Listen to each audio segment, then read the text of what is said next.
Hello everybody and welcome back to the channel. Today we are going to be replacing this old Hunter water controller with a brand new Hunter water controller because this old unit has failed.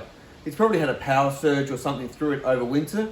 I've tried to disconnect the built-in 240 volt to 24 volt power supply and use an external power supply. It's made no difference, so instead of wasting any time, let's just swap it over with a brand new unit. Now this really is a job that any DIY person can have a crack at themselves. It's not that hard. It's all low voltage, 24 volts. You simply have a common rail for your solenoids, and then you've got a individual color for each solenoid. As you can see, I'm using 8 solenoids in my setup here, but what I've actually got in my setup is 2 separate banks. So I've got 2 common going out because I've got 2 separate areas. I've got 6 in one spot and 2 in another spot. But enough talking, let's get into it.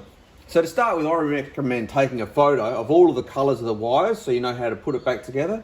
Make sure your power's disconnected and then simply undo all of your connections.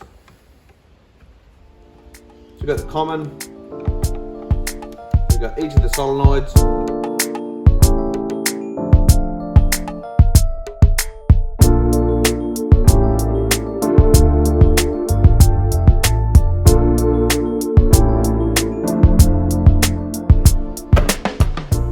And the old unit comes off pretty easily.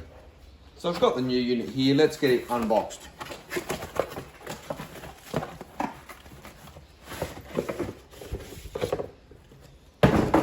Obviously we've got some instructions, who needs those? And we've got the new unit. Just like that.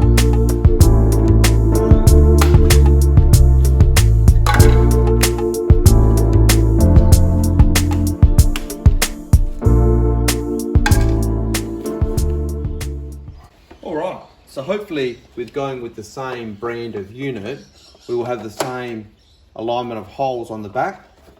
So let's see if we can get this unit mounted up.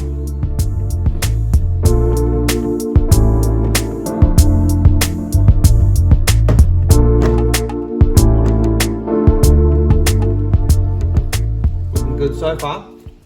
Even looks like the bottom screw is going to line up with the original hole, making our life just that little bit easier. Looking good so far. As you can see, there is a fair bit of excess cable, and I'm leaving that there just because if ever you change a setup with a completely different controller, having a little bit excess cable could just be worthwhile. Alright, so I want to join the 2 commons together again. Alright, so let's get our common in to start with.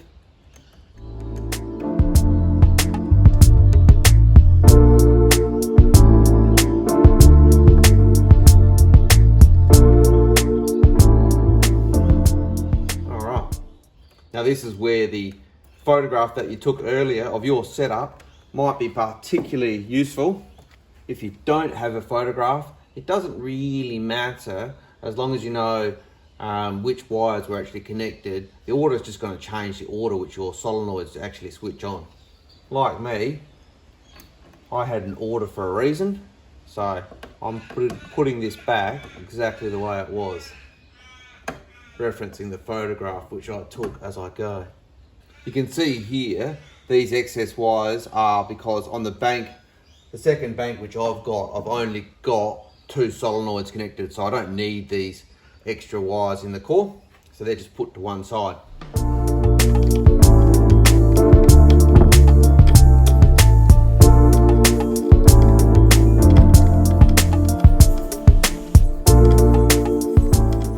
And once again, on the main bank, I actually have a couple of spare cables in the core, which are simply not required. So the thing to do now is to get this power cable off and test it. Fantastic. And as you can see, this unit powers up straight away. Obviously the first thing we have to do is to set up the date and the time. So clearly to start with, you've got to set the year, and then we need to set the month, and then the day. Looking good. And then we need to set the time. I might as well put it in 24-hour clock. Always makes life a little bit easier.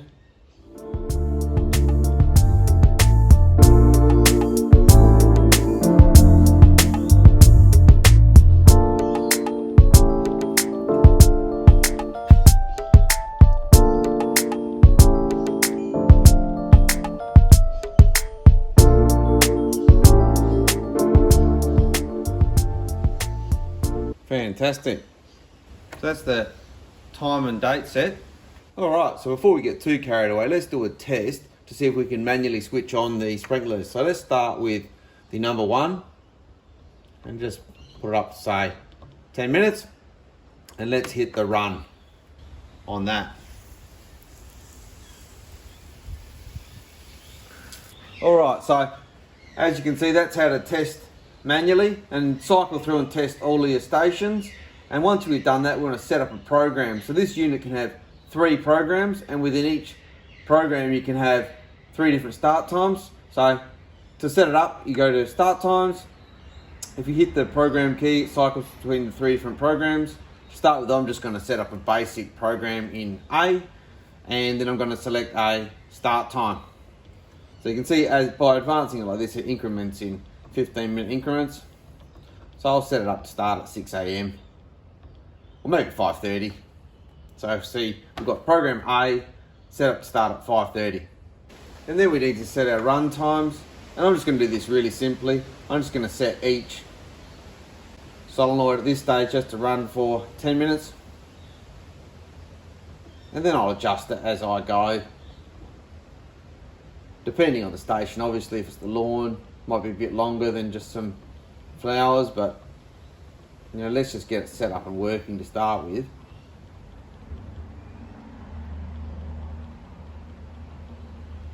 Alright, so we've got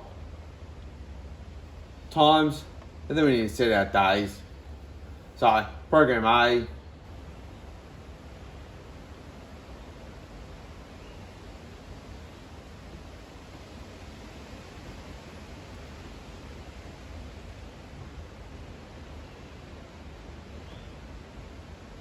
you know, pretty much watering 3 times a week.